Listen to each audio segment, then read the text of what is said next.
Good morning, students. Today we are going to learn about the future tense. Malayalam സുപ്രഭാതം കുട്ടികളെ. ഇന്ന് നാം future tense എന്നത് പഠിക്കാനാണ് പോകുന്നത്. What is future tense? Future tense tells us about actions that have not happened yet. Future tense എന്നത് ഇനിയും സംഭവിക്കാത്ത കാര്യങ്ങളെക്കുറിച്ച് പറയാൻ ഉപയോഗിക്കുന്ന ടെൻസ് ആണ്. It shows actions that will happen after now. ഇപ്പോൾ കഴിഞ്ഞ് പിന്നീട് സംഭവിക്കാനിരിക്കുന്ന കാര്യങ്ങളെ ഫ്യൂച്ചർ ടെൻസ് ഉപയോഗിച്ച് പറയുന്നു. How do we form future tense? Using will structure. Subject plus will plus base verb. Example: I will study. ഞാൻ പഠിക്കും. She will come. അവൾ വരും. ഇവിടെ will ആണ് ഫ്യൂച്ചർ കാണിക്കുന്ന പ്രധാന വാക്ക്. 2. Using going to structure. Subject plus am slash is slash are plus going to plus base verb. Example: I am going to visit my grandmother. ഞാൻ അമ്മമ്മയെ സന്ദർശിക്കാൻ പോകുന്നു. ഇത് പ്ലാൻ ചെയ്ത ഫ്യൂച്ചർ ആക്ഷൻ കാണിക്കാനാണ് ഉപയോഗിക്കുന്നത്. Types of future tense.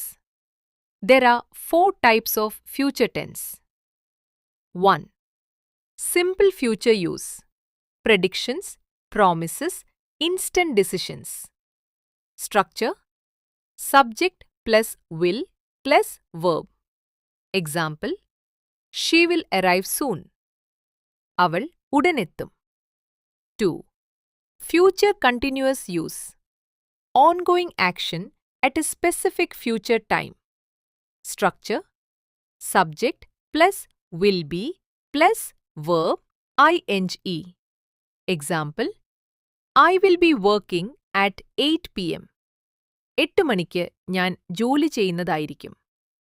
3. Future perfect use. Completed action before a future time. Structure: subject plus will have plus past participle. Example: They will have finished by tomorrow. നാളേക്ക് മുമ്പ് അവർ പൂർത്തിയാക്കിയിരിക്കും. 4. Future perfect continuous use.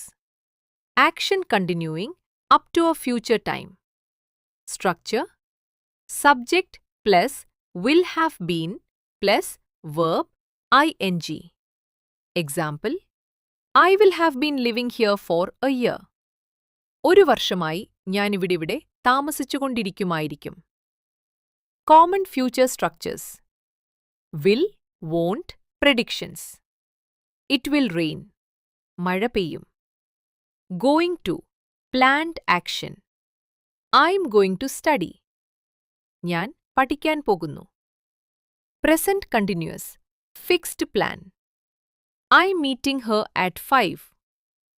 5 മണിക്ക് ഞാൻ അവളെ കാണുന്നു. ഇപ്പോൾ future tense നിങ്ങൾക്ക് വ്യക്തമായി മനസ്സിലായെന്ന് കരുതുന്നു. അടുത്ത ക്ലാസ്സിൽ വീണ്ടും കാണാം.